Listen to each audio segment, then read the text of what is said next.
Donc on continue avec le robot Scara.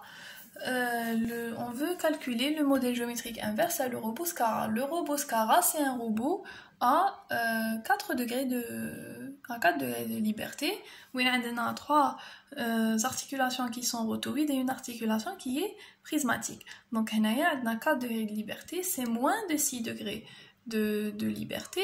On peut pas avoir le modèle géométrique inverse d'une manière systématique, sans prendre le temps de réfléchir. Pourquoi? Parce que j'ai un nombre d'équations, ou bien un nombre de degrés de liberté qui est inférieur par rapport aux inconnus que je veux avoir. Donc quand je veux positionner l'organe terminal, je donnerai comme paramètre 3 orientations et 3 positions. Le modèle de Scara donc ne va pas nous permettre d'avoir ça d'une manière systématique. Donc ce qu'on peut faire, on peut faire une identification où il y a une liaison de repère sur repère. Donc la liaison de repère sur repère, c'est seulement le modèle géométrique direct qui le permet. Sinon, le cas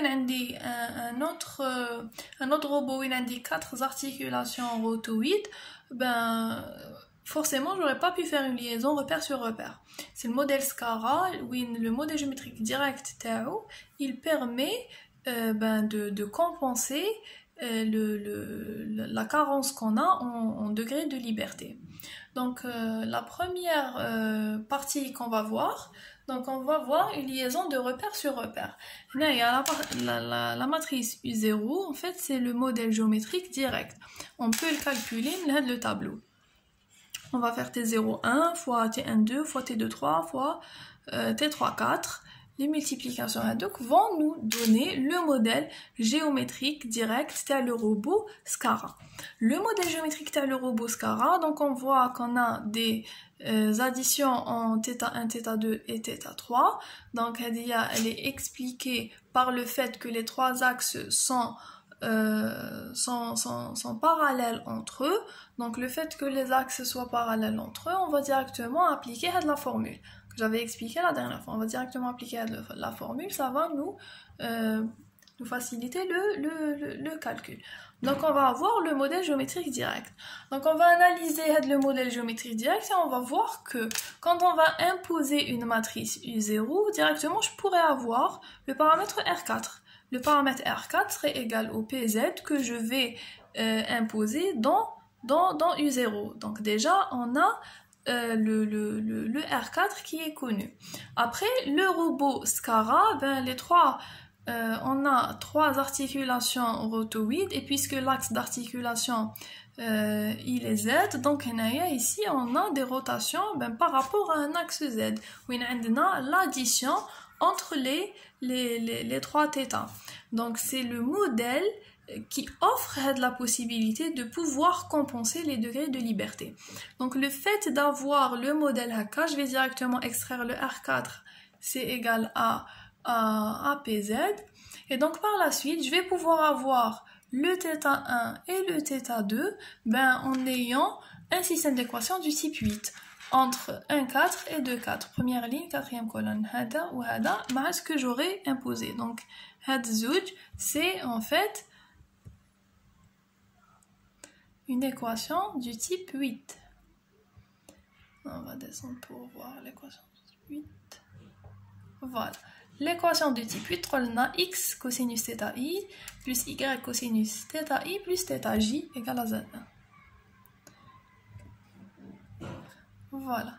X cosinus θi plus y cosinus θi plus θj. Voilà. Donc c'est des équations de type 8. Je vais pouvoir faire l'identification des deux équations, Px et Py, le U0 que j'aurai imposé. Et j'aurai θ1 et θ2. Et par la suite, je pourrais calculer θ3 directement. Donc c'est la configuration le robot et le modèle géométrique direct simplifié qui nous a permis de compenser les carences en degrés de liberté perdus par rapport au robot SCARA. Donc ça nous a permis d'utiliser la liaison repère sur repère.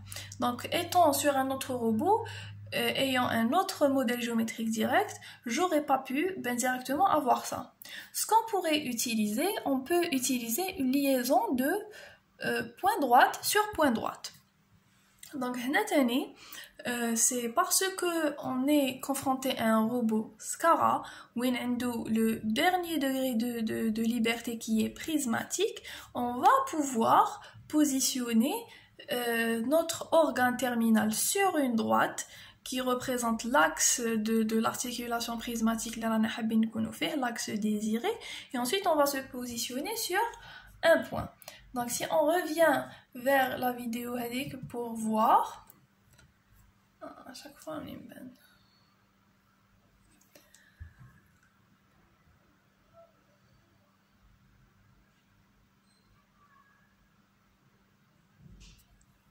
Donc on va voir le robot SCARA où il y a la... non mais j'apparais trop. On a la dernière articulation qui est prismatique. Et donc, étant dans un espace de travail, on va pouvoir déterminer une droite, une droite, qui va le robot, et étant sur cette droite, je vais imposer un point, qui va la droite, qui va avec le robot. Donc, je vais sortir, tac, et revenir sur le cours. Et donc, l'organe terminal, on va le positionner sur une droite. L'axe prismatique de l'organe terminal, sur une droite. Ensuite, étant sur cette droite, je vais imposer un point où il y a l'organe terminal. Donc, on va supposer que l'outil est défini par une droite, suivant le vecteur unitaire. Donc, on a comme...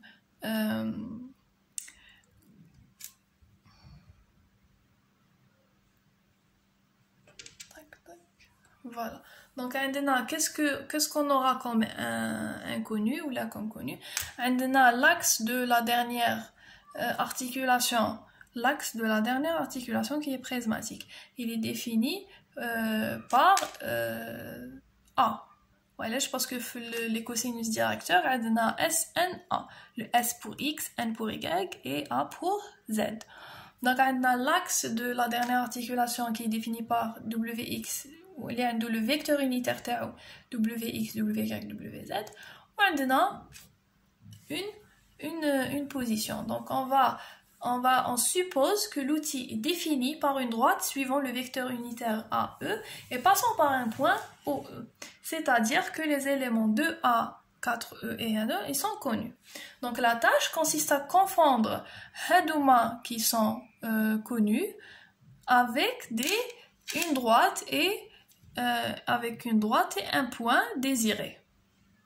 Donc en utilisant les paramètres articulaires qui sont définis dans la matrice T04, je vais essayer de confondre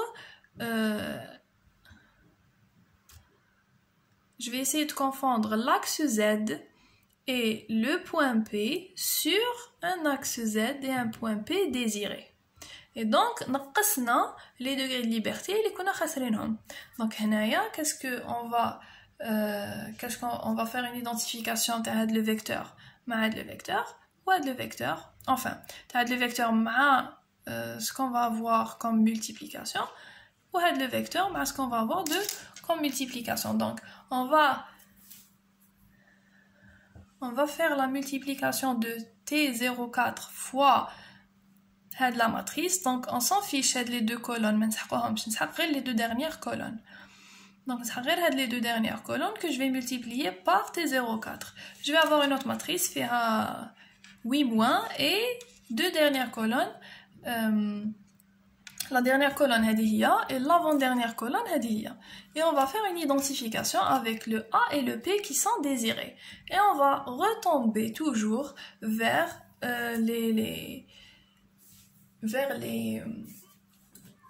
la méthode de Paul. Les types ou bien les types d'équations qui sont listés dans notre tableau. et on va faire nos identifications. Je ne vais pas réécrire parce que j'ai bien expliqué pour Stobli. Si jamais vous n'arrivez pas à comprendre ça, on va le refaire rapidement en présentiel parce que je l'ai très bien expliqué et c'est exactement la même méthode. On a ici une identification ou bien une liaison point droite sur point droite. Il faut bien comprendre le principe qu'en fait, parce qu'on a une articulation prismatique, je peux à l'aide de mes trois articulations rotoïdes mettre mon organe terminal qui est un organe ou bien qui est en articulation prismatique sur une droite et ensuite l'amener vers un point de cette droite. Donc on va faire une liaison point droite sur point droite. Liaison point droite sur point droite, ça veut dire que connaissant l'axe unitaire ou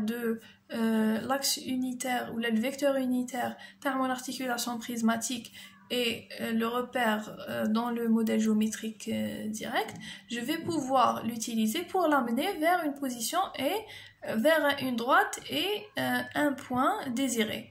Donc, comment on va faire ça? On va faire une identification entre l'axe et le point désiré avec l'axe et le point définissant l'axe de l'articulation et en utilisant le modèle géométrique direct. Et donc, le produit entre le modèle géométrique direct et la connaissance de ces composantes va me donner les deux vecteurs, l'identification pour avoir θ1, θ2 et θ3. C'est ça les inconnus.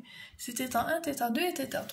Et donc on en déduit que la contrainte AZ égale au WZ doit être satisfaite pour que la liaison soit réalisable. Voilà, donc هادو ما لازم يكونوا متساويين باش تكون عندنا quelque chose de réalisable. Par la suite, les équations donnant AX et AY constituent un système de type 3. On obtient une solution unique pour la somme θ1, θ2 et θ3. Donc, on va avoir sinus de 1, 2, 3, cosinus de 1, 2, 3. Si oméga x...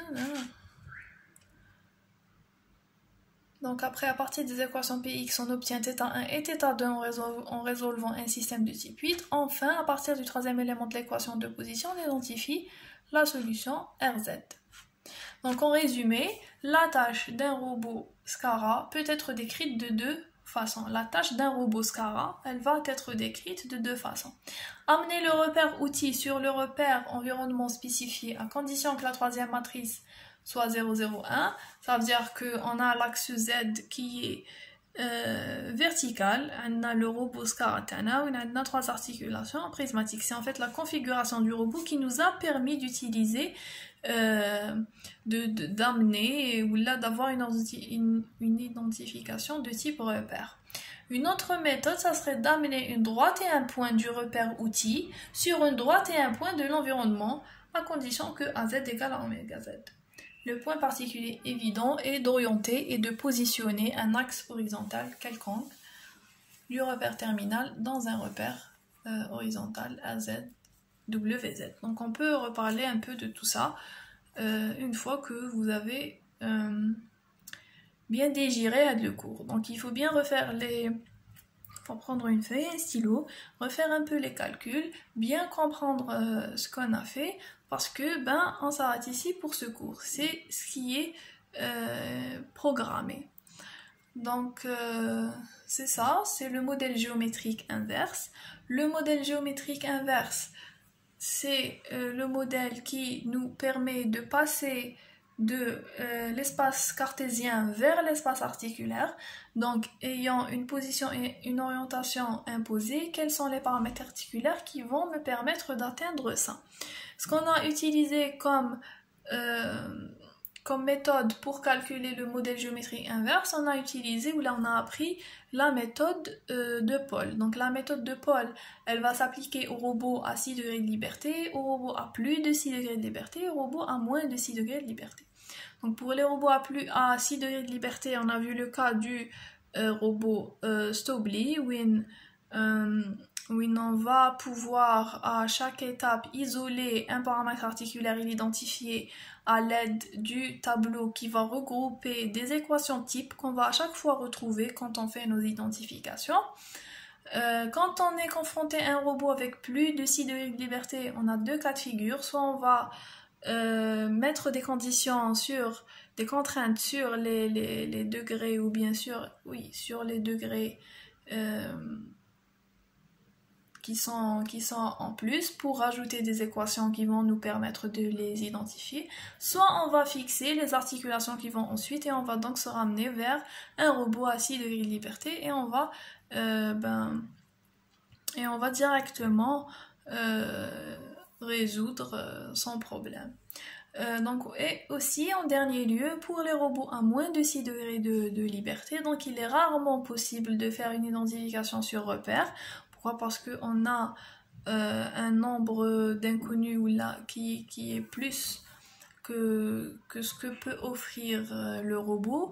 Et donc en général, on peut faire une identification où là, on peut amener le repère outil sur un repère environnement si le modèle géométrique direct le permet. Ça veut dire si le modèle géométrique permet de compenser la carence en degrés de liberté que le robot n'offre pas. Et dans ce cas, on pourra faire